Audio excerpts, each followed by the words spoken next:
Hello, my name is Steve Ligeikis, and this is my submission for the ITEC 1001 oral presentation. We were asked to do a presentation about a person or an invention in the computer field from the year that we were born. I was born in 1968, which unfortunately, as you can see, is a few months short of some pretty impressive stuff.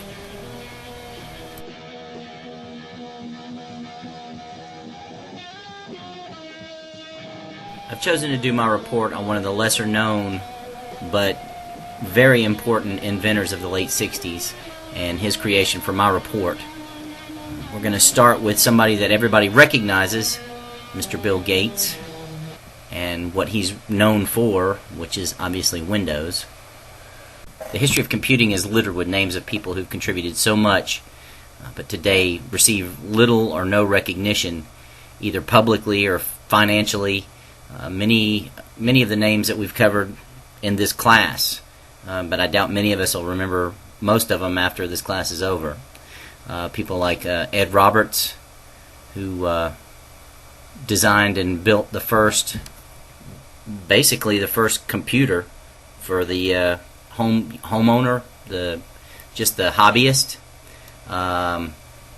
or Don Etheridge, who was literally the birth of the PC. He's the one who made PCs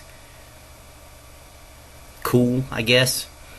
And that brings us to the man that I'm going to be doing my report on today, Douglas Engelbart. Douglas Engelbart was basically he invented the mouse, the ubiquitous mouse that each one of us uses every day. Douglas was born on January 30th, 1925 in Portland, Oregon. His father was an electrical engineer, and he actually died when Douglas was only about 9 years old. Douglas was drafted into the military, into the Navy at the end of World War II, and served 2 years as a radar technician in the Philippines. You told me a wonderful story about shipping out to the Pacific. Yeah. Tell me the story of this must have been 1945. It was a spring, and that's when I finished the training, and so they loaded us up on an old converted freight ship, converted to a troop ship, and the San Francisco harbor, but it was just south of the Bay Bridge in there, and we were all kind of nervous because we were going to go invade Japan. And there were soldiers, Marines, sailors, mixture, and the boat backed out and trundled along underneath the Bay Bridge around towards the Gold Gate out to sea. And we just got part way past the Bay Bridge, and the captain came out on the bridge and looked down on us. "Japan just surrendered," he shouts. And oh my gosh, you could just see. Then suddenly all kind of, what is it, propriety or something leaves us. We all said, "Well, for Christ's sake, turn around." And he goes like this.